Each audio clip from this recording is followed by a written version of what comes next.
इमरान खान साहब को अमन का नोबेल इनाम जो है उसके लिए नामजद कर दिया गया है। ये नामजदगियाँ बहुत सारे लोगों की होती हैं, लेकिन फिर इनाम जो है वो सबको नहीं मिलता।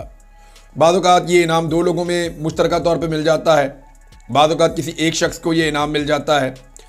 पाकिस्तान में कुछ लोगों को माजी में ये इनाम मिला है। मलाला यूसुफ़ज़ई उनमें से एक हैं, और एक डॉक्टर साहब थे, उन्होंने बड़ा काम किया था साइंस में, उन्हें भी मिला था ये अवार्ड। मेरे ज़हन से नाम उनका निकल गया, अभी आ जाएगा। अच्छा, एक अभी इमरान खान साहब नामजद हैं और मारंग बलोच साहिबा जो है, ये दो लोग नामजद हैं इस अवार्ड के लिए। लेकिन आप इंटरेस्टिंग बात देखें कि ये दोनों लोग ही इस वक्त जेल में मौजूद हैं। रियासत पाकिस्तान के कारनामे आप चेक करें कि अमन के नोबेल प्राइज़ के लिए पाकिस्तान से जिन दो लोगों को नामजद किया गया है, दोनों इस वक्त रियासत के जबर और फस्तागियत का शिकार हैं और दोनों इस वक्त अभी जेलों के अंदर मौजूद हैं। मारंग बलोच साहिबा के लिए एक लॉन्ग मार्च चल रहा है। इमरान खान साहब की पार्टी वैसे ही पूरे पाकिस्तान के ऊपर इस वक्त हावी हुई है। उधर पाकिस्तान में एस्टेब्लिशमेंट जो है वो अपने टाउट्स को तमगे लगवा रही है, और इधर इमरान खान साहब को आलमी सतह के ऊपर रिकग्नाइज किया जा रहा है, और नॉर्वे में नोबल अमन अवार्ड के लिए इमरान खान साहब को नामजद किया गया है। ये वो शख्स है जिसपे पाकिस्तान में दहशतगर्दी के बहुत सारे मुकदमात हैं। इसके कारकुनों पे दहशतगर्दी के हज़ारों मुकदमात इस मुल्क में दर्ज किए गए हैं। दहशतगर्दों पे दहशतगर्दी के इतने मुकदमात नहीं हैं जितने इमरान खान और उनके साथियों के ऊपर हैं। हत्ता कि इनका जो स्टेटमेंट है या इमरान खान साहब जो कहते हैं उसको पब्लिक तक पहुंचाना भी इतना बड़ा गुनाह है कि उन सहाफ़ियों के ऊपर भी दहशतगर्दी के मुकदमात हो जाते हैं, और बहुत सारे सहाफ़ियों पे हुए हैं। तो इमरान खान को दुनिया कह रही है कि अमन का सफ़ीर है, दुनिया कह रही है कि इसको अमन का नोबेल प्राइज़ दिया जाए, जो एक बड़ा अवार्ड है। और पाकिस्तान क्या कह रहा है, रियासत क्या कह रही है, इदारे क्या कर रहे हैं, एस्टेब्लिशमेंट क्या कर रही है कि जी ये दहशतगर्द है। दुनिया उसको अमन के सफ़ीर के तौर पे जानती है, और इमरान खान ने दुनिया में अमन लाने के लिए किरदार अदा किया भी है। वरना यहाँ अफगानिस्तान में जो जंग छिड़ी हुई थी वो तो 20 साल से आग बुझ ही नहीं रही थी। तो इमरान खान ने दुनिया को बताया कि ये जंग का कोई फ़ायदा नहीं, इसको ख़त्म करो। डोनाल्ड ट्रंप को कायल किया, बातचीत शुरू करवाई, वो इनिशिएटिव इमरान खान साहब का था।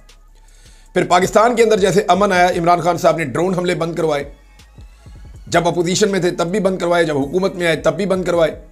उसके नतीजे में शिद्दत पसंदी में कमी आई, बातचीत के रास्ते खोले, अफगानिस्तान के साथ बातचीत की, पाकिस्तान के साथ जो ग्रुप थे मुख्तलिफ दहशतगर्दी के हवाले से मुतहर्रिक थे उनको एंगेज किया, जहाँ पे ऑपरेशन करने थे वहाँ पे बड़े सख्त ऑपरेशन किए।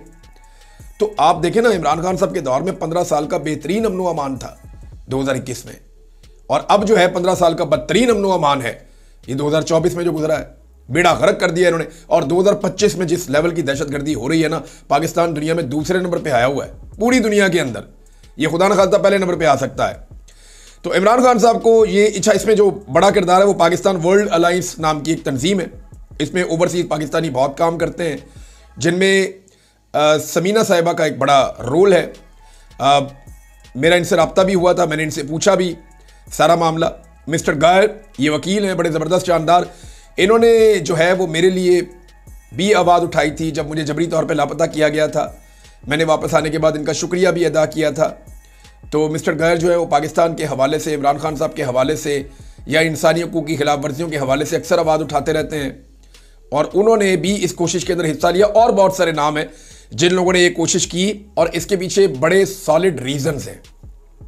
ये ऐसे नहीं होता कि आपने नाम दे दिया और वो आ गया अमन के नोबेल प्राइज़ के लिए, ये ऐसे नहीं होता। ये आप पैसा खर्च के भी नहीं कर सकते, वरना आसिफ अली जरदारी का नाम आ जाता अमन के नोबेल प्राइज़ के लिए। पैसा खर्च करके अगर आप लेते होते तो ये जितने अरब बादशाह हैं, इनसे ज़्यादा पैसा तो किसी के पास नहीं है। ये अमन का नोबेल अवार्ड जो है ये लोग खरीद लेते, या दुनिया में और जो बहुत पैसे वाले लोग हैं उन सबके पास अमन का नोबेल प्राइज़ होता। इलन मस्क ले लेते, बाकी लोग ले लेते, कम से कम जो है वो बहुत बड़े बड़े ताकतवर लोगों के पास तो ये होना चाहिए था, लेकिन नहीं है। बेशुमार लोगों के पास ये अवार्ड नहीं है, हालांकि उनके पास सारे वसाइल हैं। तो इमरान खान साहब को नामजद इसलिए किया गया कि जमहूरियत के लिए जिस फस्तायत का सामना वो कर रहे हैं, जो जुल्म और बर्बरियत उनके साथ की, अब ये मिले या ना मिले ये एक अलग कहानी है। अब दुनिया में आवाज़ें तो उठेगी इमरान खान के हक में, ओवरसीज पाकिस्तानी भी बोलेंगे, गैर मुल्की भी बोलेंगे, पाकिस्तान के अंदर से भी लोग कहेंगे, सोशल मीडिया पे एक मोमेंटम भी बनेगा। हो सकता है उनको अवार्ड मिले, हो सकता है उनको ना मिले, लेकिन नॉमिनेट हो जाना आज खुद एक बहुत बड़ी कामयाबी है, क्योंकि ये पूरी दुनिया में से गिने चुने लोग होते हैं जिनको इस लिस्ट के अंदर डाला जाता है। नवाज शरीफ कभी इस लिस्ट में नहीं गए, जा भी नहीं सकते। हमेशा उन्होंने बूट पॉलिश की है, वो नहीं जा सकते। उनकी बेटी ने जो फस्तायत की है वो नहीं जा सकती। और बहुत सारे लोग हैं, शहबाज शरीफ कभी नहीं जा सकते, जरदारी साहब नहीं जा सकते, बिलावल को हमने नहीं देखा, बेनज़ीर भुट्टो बहरहाल उनका एक कद था, वो जा सकती थी लेकिन वो भी नहीं गई। बहरहाल इमरान खान साहब को ये एक नॉमिनेशन उनकी हुई है, बारक बलोच साहिबा की और इमरान खान साहब की, दोनों इस वक्त कैद काट रहे हैं। बलूचिस्तान में नादरीन जो एक लॉन्ग मार्च चल रहा है सरदार अख्तर जान मेंगल साहब की सरबराही में, वो वड से निकला और उसने पहुंचना था नादरीन कोयटा में। अब लगभग 30 किलोमीटर दूर है वो इस वक्त जब मैं ये वीडियो रिकॉर्ड कर रहा हूँ। और ये जो मकाम है जिस जगह पे वो अभी मौजूद हैं, इसका नाम है लकपास। लकपास का जो एरिया है ये एक्चुअली बहुत सारी सड़कें जब कोयटा की तरफ आती हैं ना, तो मुख्तलिफ बड़ी सड़कें इकट्ठी होती हैं तो एक वी बन जाता है और आगे एक सिंगल शाहराह आ जाती है, बड़ी सड़क। यहां से आगे जब आप क्रॉस करते हैं तो कोयटा की तरफ एक सिंगल रोड जाता है बड़ा। जितने भी काफिले जहां से भी आने थे उन सब ने यहां पे आकर इकट्ठे होकर आगे बढ़ना था। तो इस जगह पे सबसे बड़ा बंदोबस्त किया गया। इससे पहले मस्तूंग में लड़ाई झगड़ा हुआ, कारकुनों को उकसाया गया, लेकिन वहां पे जो रुकावटें थी उनको अबूर किया और अबूर करके अख्तर जान मेंगल साहब का काफिला आगे बढ़ गया। अब इसमें मुख्तलिफ पॉलिटिकल पार्टीज के वर्कर्स और लोग मौजूद हैं, लेकिन लीड इसको बलूचिस्तान नेशनल पार्टी कर रही है, BNP मेंगल। और ये इस वक्त लकपास के पास मौजूद हैं जब मैं ये वीडियो रिकॉर्ड कर रहा हूँ। और वहाँ पे इनके ऊपर शदीद शेलिंग की गई है और इनके बहुत सारे लोग गिरफ्तार कर दिए गए हैं। अब इसमें अख्तर जान मेंगल साहब के 3 स्टेटमेंट मेरे पास हैं। पहला स्टेटमेंट अख्तर जान मेंगल साहब ने दिया कि हम शदीद तशवीश और गम गुस्से के साथ इस बात की तस्दीक करते हैं कि लकपास टनल पर बलूचिस्तान नेशनल पार्टी के कायदीन और कारकुनों पर रियासती फोर्सेस की जानिब से शेलिंग की गई और 250 से ज़ायद कारकुनों को बिलाजवाब गिरफ्तार कर लिया गया है। ये रियासती जबर, पुरअमन और आइनी एहतजाज को कुचलने की एक मजमून कोशिश है। हम वादे करना चाहते हैं कि हमारी तहरीक मुकम्मल तौर पर पुरअमन है और हमारे मुतालबात नहायत जायज़ हैं, इंसानी बुनियादों पर हैं। हमारा बुनियादी मुतालबा यह है कि हमारी माओ बहनों जिन्हें गैर कानूनी तौर पर हिरासत में रखा गया है, फिलफौर उन्हें रिहा किया जाए। उनकी रिहाई के बगैर कोई मुज़ाकरात, कोई यकीन दहानी और कोई वादा काबिल कबूल नहीं होगा। कारकुनों पर हमले, गिरफ्तारियों और रियासती ताकत के इस्तेमाल से हमारी आवाज़ को दबाया नहीं जा सकता। हम दुनिया को ये पैगाम देना चाहते हैं कि बलोच कौम जुल्म के सामने झुकने वाली नहीं है। हमारा इत्तेहाद, हमारा अज़्म और हमारी कुर्बानियाँ इस जद्दोजहद को इसकी मंजिल तक ज़रूर पहुँचाएंगी। हम मुतालबा करते हैं कि तमाम गिरफ्तार अफराद को फौरी तौर पर रिहा किया जाए और हमारे जायज़ मुतालबात को तस्लीम किया जाए। बसूरत दीगर हालात की तमाम तर जिम्मेदारी रियासती इदारों पर आयद होगी। फिर एक और ट्वीट किया उन्होंने कहा, जी तुम कितने लोगों को गिरफ्तार करोगे? हर गैरतमंद बलोच और पश्तून अपनी माओं और बहनों की इज्जत और आज़ादी के लिए बाहर निकलेगा। तुम हमारी आवाज़ को नहीं दबा सकते। हम तुम्हारी शैलिंग और तुम्हारी गोलियों से डरने वाले नहीं हैं। हम हक परस्त हैं और जो कौम अपनी माओं और बहनों की इज्जत और गैरत के लिए खड़ी हो उसे कोई ताकत नहीं झुका सकती।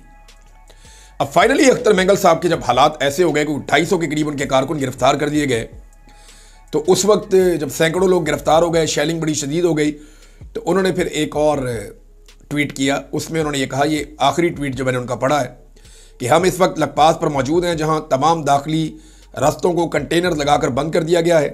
कोयटा से लॉन्ग मार्च में शरीक अफराद को गिरफ्तार किया जा चुका है और शदीद शेलिंग की जा रही है। मेरी सीनियर क़यादत पर भी बराह रास्त शेलिंग और फायरिंग हो रही है। हम कोयटा के अवाम से अपील करते हैं कि लकपास के दूसरी जानिब पहुँचें और मस्तूंग के अवाम से गुजारिश है कि वो अपनी तरफ से लकपास पर जमा हो। ये बात वाज़ेह है कि हम अपने मकसद की तरफ बढ़ेंगे, चाहे हमें लकपास के नीचे एक नई सुरंग ही क्यों ना खोदनी पड़ जाए। हम मजबूत हैं, हम अपने मकसद में पुराज़म हैं और सबसे बढ़कर हम पुरअमन हैं। कोई ताकत, कोई जबर हमारे हौसले को मुतज़लज़ल नहीं कर सकता, ना हमारे रास्ते से हमें हटा सकता है। ये जनाब अख्तर जान मेंगल साहब कह रहे हैं। हालात आपके सामने हैं और ये हालात तशवीशनाक हैं। यानी इतना आसान नहीं है इन रुकावटों को पार करना, लेकिन अगर बलूचिस्तान के लोग कोयटा से निकलते हैं और दूसरी तरफ से भी आ जाते हैं तो फिर जो रियासती इदारे हैं उनके लिए मुश्किलात बढ़ जाती हैं।